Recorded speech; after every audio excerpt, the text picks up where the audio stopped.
Nos falta un tema, así que el siguiente tema nos vamos a ir más rápido.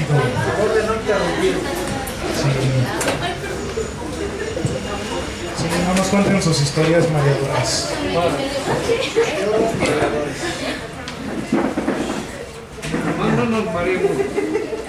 Bien, leímos acerca del endemoniado, ¿no? Y vamos a terminar esta lección con esta pregunta, dice, porque recordemos que con lo del endemoniado nos dimos cuenta que el ser humano ha perdido sensibilidad ante la maldad. De hecho, vemos cómo una persona se sube a robar a una combi,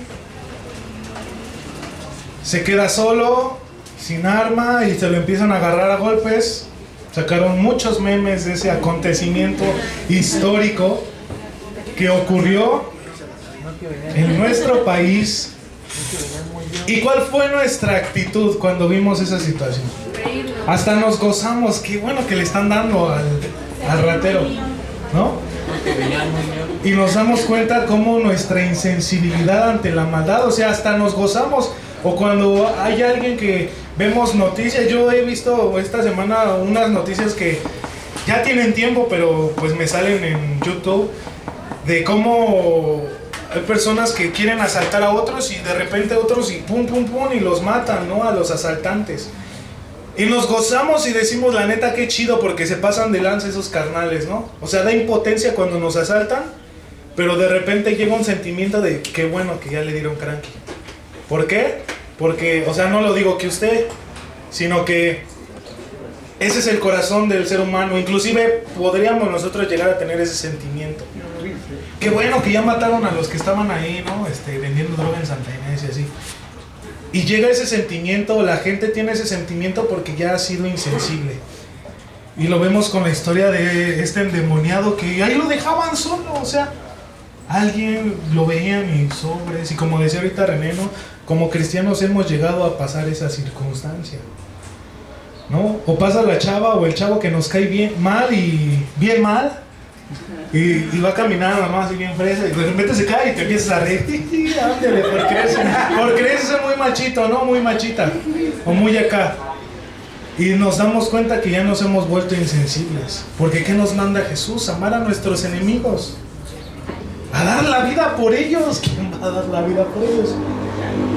Nosotros, que somos hijos de Dios, que somos entendidos. Pero nos damos cuenta que el mundo ha llegado a este nivel. Entonces, como está hablando acerca, o la enseñanza que vamos a tomar de este pasaje es acerca de la moral del hombre, dice al final, ¿qué nos mostró la ley de Dios? Que Dios es perfecto, pero que nosotros somos pecadores, que no podíamos por nuestro desenfreno cumplirlo ni obedecerlo. No podíamos, nadie podía cumplir la ley. Pecabas en uno y eras acreedor a el castigo de todos por nuestra naturaleza, por nuestra contaminación. Eso nos mostró la ley, que Dios era un Dios perfecto, que Dios es un Dios perfecto y que nosotros por nuestra naturaleza caída no podíamos cumplirla. Solamente hubo alguien que la cumplió. ¿Quién fue? Entonces, vamos a Romanos 5.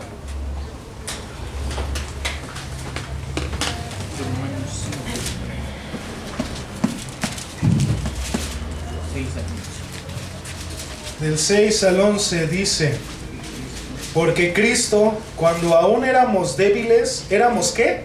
Débiles. Dice, a su tiempo murió por los impíos. Ciertamente, ¿hasta dónde dice? Hasta el 11. Ciertamente apenas morirá alguno por un justo, con todo, pudiera ser que alguno osara morir por el bueno. O sea, aquí Pablo está diciendo, pues, ¿quién va a morir por un injusto?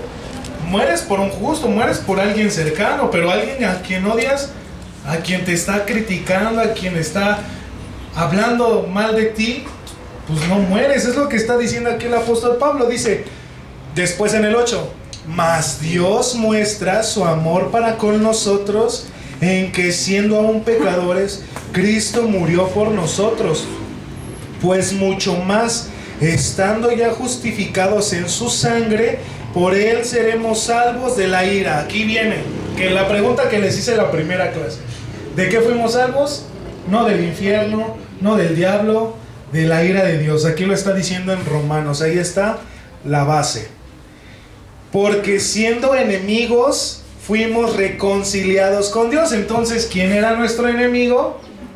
Dios. Aquí está la base, hermano, para que no, ay, ¿qué está diciendo herejías? Aquí está. Nuestro enemigo no es el diablo. Nuestro enemigo no era el diablo, era Dios. Dice, reconciliándonos con Dios por la muerte de su Hijo. Mucho más, estando reconciliados, seremos salvos por su vida. Y no solo esto, sino que también nos gloriamos en Dios por el Señor, nuestro Señor Jesucristo, por quien hemos recibido ahora la reconciliación. Entonces, vemos cómo aquí en el versículo 6 nos dice, éramos débiles, no podíamos cumplir la ley, porque era la ley de un Dios perfecto y nosotros no podíamos, ahí andábamos de cuscos. Vamos a primera de Juan 3. Pero antes, hermano, ya somos nuevos en Cristo. O sigue siendo, pues arrepiéntase, ¿no? Primera de Juan 3:4 dice: todo aquel que comete pecado, ¿qué dice? Infringe también la ley, pues el pecado es la infracción de la ley. ¿Y qué hacía la ley? Mostrarnos el amor hacia Dios y hacia mi prójimo. Yo cuando mato a alguien, no lo estoy amando. Yo cuando adoro a ídolos, no estoy amando a Dios. Entonces nos damos cuenta cómo todo concuerda. No estoy diciendo herejías, hermano. 3:4. Pues el pecado es la infracción de la ley. Y sabéis que Él apareció para quitar nuestros pecados y no hay pecado en Él. Entonces, con Cristo solamente pudimos nosotros ser reconciliados y cumplir la ley en Cristo, porque nosotros no podemos. Porque nosotros somos seres humanos y Cristo, que a pesar de que Él era ser humano, Él fue perfecto. Y nosotros somos perfectos en Cristo. Por eso a veces decimos, es que no puedo dejar este pecado, es que todavía me echo mota, todavía drogo, todavía veo a las chavas, todavía veo a los chavos, todavía juzgo, todavía digo mentiras. Y dices, ¿qué onda? Pues ya conozco de Cristo y vengo a la iglesia. Y ahí el problema que está pasando es que no estás en Cristo. Tienes que seguir a Cristo. Por eso, de hecho, en una plática de jóvenes decían, es que es difícil ser cristiano, y muchos decían, no, es que no es difícil, porque ve cómo podemos ser así, y es que cómo podemos dejar lo que nos gusta, que es el pecado, porque el pecado es rico, es sabroso, si no, no lo haces. Entonces decían, es que es difícil ser cristiano, pero nos damos cuenta que el ser cristiano es estar en Cristo, y estar en Cristo es Él en nosotros el que nos va a ayudar a dejar todo eso, no nosotros, porque nosotros nos dimos cuenta, lo acabamos de leer en Romanos, éramos débiles. Pero ahora en Cristo ya fuimos reconciliados con Dios y podemos en Cristo cumplir la ley. Entonces, esta es la enseñanza que vamos a tomar acerca del endemoniado, de cómo todo va en la moral del ser humano, que está en nosotros el cambiar, el que por eso tenemos que leer, el que por eso tenemos que orar, porque solos no podemos. Separados de mí, le quitamos una rama a ese árbol, ¿qué va a pasar? Se seca. Es en Cristo donde Él va a trabajar en nuestro carácter todo tremendo, en nuestras decisiones todas malas, en nuestro comportamiento todo erróneo. Es en Él. Solos no podemos, hermano. Dice, es Cristo en nosotros que hará la obra para que lo obedezcamos. Entonces es fácil ser cristiano, porque lo único que tienes que hacer es seguir a Cristo. Lo decía el pastor el domingo pasado o antepasado. Te quejas de que no puedes dejar tal pecado. Pues es que sigue a Cristo. Tú solo sigue a Cristo, síguelo. O sea, no te enfoques en el pecado, no te enfoques en que fallas. Tú sigue a Cristo, tú deja eso y sigue a Cristo. Deja todo eso y sigue a Cristo. Y a estar en Cristo, Él te va a quitar todo eso. Porque ¿qué dice la palabra? Que Él se está preparando una iglesia santa, pura y sin mancha. Nosotros mismos no nos vamos a limpiar. Él mismo nos está limpiando a nosotros. Nosotros no, solos no. Es Cristo. Vamos a Romanos 6:22. Entonces todo se trata de Cristo, hermano. 6:22 al 23. Mas ahora que habéis sido liberados del pecado, ¿ya fuimos qué? Liberados y hechos siervos de Dios. O sea, fuimos liberados del pecado, ¿para qué? Para ser siervos de Dios. Tenéis por vuestro fruto santificación. O sea, fuimos liberados del pecado para ser siervos de Dios. ¿Y el fruto qué es? La santificación. Y como fin, la vida eterna. Porque recordemos que la salvación tiene tres etapas. La justificación, la santificación y la glorificación. Ya fuimos justificados, Romanos, creo que es 9:1, que dice: justificados pues por la fe tenemos paz para... 5:1. Justificados pues por la fe tenemos paz para con Dios por medio de nuestro Señor Jesucristo. Ya fuimos justificados en Cristo. Luego estamos en santidad, en un proceso de santidad donde Dios en Cristo está quitando, nos está preparando para que cuando Él nos llama a su presencia, ya seamos gente santa, ya seamos glorificados en Cristo. Dice: porque la paga del pecado es muerte, mas la dádiva de Dios, o el regalo de Dios, es vida eterna en Cristo Jesús, Señor nuestro. Todo es en Cristo, solos no, hermanos. Por eso nos cuesta el pecado, por eso nos cuesta dejar ciertas actitudes, porque lo estamos haciendo solos. Tenemos que estar en Cristo. Vamos a Juan 8.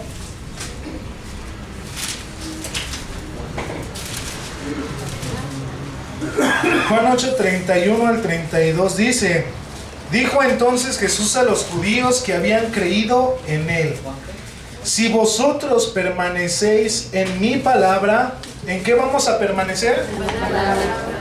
Seréis verdaderamente mis discípulos. ¿Son discípulos los que estamos aquí? Amén, por fe. Le respondieron: linaje de Abraham somos, y jamás hemos sido esclavos de nadie. ¿Cómo dices tú, seréis libres, no? Jesús les respondió: de cierto os digo, que todo aquel que hace pecado, esclavo es del pecado. Y el esclavo no queda en casa para siempre, el Hijo sí queda para siempre. Así que, si el Hijo os libertare, seréis verdaderamente libres. Sé que sois descendientes de Abraham, pero procuráis matarme, porque mi palabra no haya cabida en vosotros. Yo hablo lo que he visto acerca del Padre, y vosotros hacéis lo que habéis oído acerca de vuestro Padre. Es la verdad la que nos va a hacer libres. ¿Y quién es la verdad? Cristo. Cristo es la palabra, Cristo es la verdad. Entonces, hermano, todo esto, toda esta enseñanza que vimos de la tormenta y del endemoniado, primeramente, y hasta lo podemos ver en la barca, que ¿quién estaba en la barca? Cristo. Y si Él está en nosotros, ¿por qué tenemos miedo? Es natural, por naturaleza somos gente a tener miedo, pero si nos tomamos de su palabra, al principio, como que sí, pero no, en nombre de Jesús, vamos a ver. No, en el nombre de Jesús. O sea, agarras fuerza. Ya sabes que todo no es permanente, es temporal. Y luego el endemoniado. No debemos de ser insensibles. Nos tiene que doler el pecado. Nos tiene que decir: es que ¿por qué la gente vive así? Es que nos debe de entristecer de que se van a ir a una vida sin Cristo. O sea, imagínense una vida sin Cristo, perdidos. Si cuando nosotros estábamos perdidos, ¿cómo vivíamos? Todos estresados, nos queríamos morir, sin esperanza, nada más sobrevivíamos. Y esa es la condición de la gente. Entonces tenemos que, oye, en Cristo Dios nos da esperanza. El pecado te lleva a la muerte. Entonces tiene que hacer eso mella en nuestro corazón para dejar de ser insensibles y dejar de pensar nada más en nosotros mismos. Venimos a la iglesia, nos vamos, venimos a la iglesia, nos vamos, ¿y qué más hacemos? O sea, somos ejemplo a los que pasamos, o sea, respetamos las leyes de tránsito, usamos cubrebocas, porque pues lo ha puesto el gobierno a que lo debemos de usar, y entonces estamos siendo de ejemplo, estamos siendo de testimonio. Nuestras actitudes, como les decía, se nos cierra un carro y se lamentamos, o sea, somos hijos de Dios. Sí enoja, pero estás en Cristo. ¿A Cristo qué no le dijeron? ¿A Cristo qué no le hicieron? Le hicieron 1,000,000 de veces más cosas peores que las que te hacen a ti, que es mirarte feo y sacarte la lengua. A Cristo le arrancaron la barba así con las manos. Su ropa tenía es que creo que era vinagre o no sé qué tenía en la ropa, que hacía que le ardiera a Cristo esa túnica que le pusieron encima. Todavía ya estaba todo desfigurado, cargando una cruz pesada, y todavía le daban latigazos, lo pateaban en el suelo. O sea, ¿qué fue lo que Cristo recibió y cuál fue su actitud?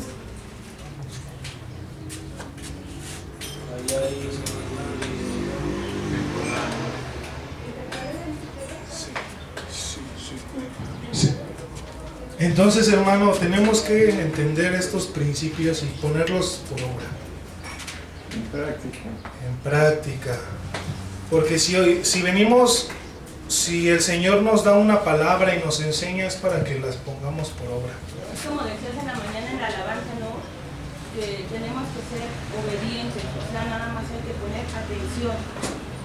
En Cristo hay que poner atención en todo lo que estamos haciendo. Sí, porque la palabra es para hacerla, no nada más para, sí, yo sé este versículo, me sé el Salmo 119 de memoria. Te lo sabes, y como decía nuestro pastor, ¿y lo has aplicado? Lo hemos de verdadmente aplicado. Yo le comentaba ayer a un chavo, le decía, es que fallamos, y la neta sabemos qué tenemos que hacer, pero no lo hacemos. Porque ¿qué dice la Biblia? De hecho, el Salmo 119, creo que es el 8, dice: ¿cómo corregirá el joven su camino? Con guardar la palabra. Y ahí está. Pero no lo hacemos. No oramos, no leemos. Entonces, ¿cómo queremos ser o dejar eso? Porque acuérdense que es en Cristo, solos no podemos. Y la gente dice, es que no quiero ser hipócrita y venir a la iglesia si vengo mal. Pues por eso vengo yo por eso vengo, por eso venimos, la neta, ¿o no? Por eso venimos a enseñar, porque somos bien cabezones, porque somos faltos de fe, porque tenemos un carácter bien tremendo. Por eso venimos, para que el carácter de Cristo, a través de la enseñanza de la palabra, se nos impregne en nosotros. El siguiente tema que vamos a ver es la debilidad del mundo. Y vamos a estudiar este pasaje. Vamos a ver Marcos del 5, del 21 al 6:6. Hoy vamos a examinar 3 incidentes de la vida del siervo de Dios y cómo Marcos nos lo cuenta. Vamos a ver el incidente primero de la hija de Jairo. El segundo incidente va a ser la mujer que tenía pues hemorragia, ¿no? Vaginal. Y el último incidente es cuando Jesús vuelve a su natal. ¿A su natal qué? ¿Dónde nació Jesús? Nazaret. Y dice Marcos 5, 21 al 24. Pasando otra vez Jesús en una barca. O sea, ay, imagínense, yo ya me hartaría de estar en la barca. No manches, no manches. Si en el carro y en el tráfico, ¿qué pasa? Y luego Jesús en una barca, con frío o con calor, mojado, porque se mojó en la tormenta, ¿no? Quedó limpiecito, ¿no? Quedó así bien fresco, ¿no? No, estaba empapado. Y otra vez Jesús en la barca, a la orilla se reunió alrededor de él una gran multitud, y él estaba junto al mar. Y vino uno de los principales de la sinagoga, llamado Jairo, y luego que le vio, se postró a sus pies y le rogaba mucho, diciendo: mi hija está agonizando, ven y pon las manos sobre ella para que sea salva y vivirá. Fue pues con él y le seguía una gran multitud. Yo creo que el paso de Jairo, o sea, imagínense, ¿no? Era principal de ¿qué? Dice, de la sinagoga. O sea, era un fariseo de los top, ¿no? O sea, perrón, ¿no? Entonces, ¿quién perseguía a Jesús? Aparte de los demonios y el enemigo. Los fariseos ahí estaban, ¿no? Criticando: oye, ¿por qué esto? Tus discípulos. Entonces, para que alguien de ese calibre fuera a ver a Jesús, yo creo que tuvo que haber quitado primero él su orgullo. Sí, es que ya se dio cuenta que la situación, necesito ayuda. Mis leyes no me pueden ayudar en esto. Necesito aquel que va por todo Israel sanando gentes para que me ayude. Entonces vemos su condición, ¿no? Había multitud, todavía Jesús estaba con toda la bola. Imagínense, ¿no? Yo creo que uno se harta de repente de estar en la iglesia, si se harta uno. Tanta gente, imagínate, yo he visto a mi papá que llega de la iglesia, se acuesta y... Porque todos nosotros, cabezones, es que pastor es, pastor lo otro. Es que me vio feo. Y somos como 500 personas, ¿no? Ya que regresemos allá, vamos a estar la marabunta, la vamos a hacer más, 700, amén. Y se carga nuestro pastor. Imagínense Jesús, cuánta gente no estaba ahí. ¿Y buscando qué de Jesús? Sáname, Jesús. No manches, imagínense. Y Jairo tuvo que haber pasado entre la multitud. Yo me imagino al Jairo como en el metro, ¿no? Para allá, Jesús. Como lo vimos también con la mujer que... No, bueno, lo vamos a ver. Es que no me estoy adelantando. Ajá, que lo vamos a ver más adelante, ¿no? Entonces tuvo que haber en Jairo un cambio, se quitó el egoísmo, se quitó la vanidad y dijo: necesito ayuda de aquel que sana a la gente. Pero vamos a ver cuál fue otra actitud, porque llegando, dijo, se postró a sus pies. Vemos ¿qué pasó con el demonio hace rato? Y viene uno de la sinagoga y ¿qué hace? Y nosotros... ¿me va a enseñar? Ay, otra vez el pastor Oscar. Ay.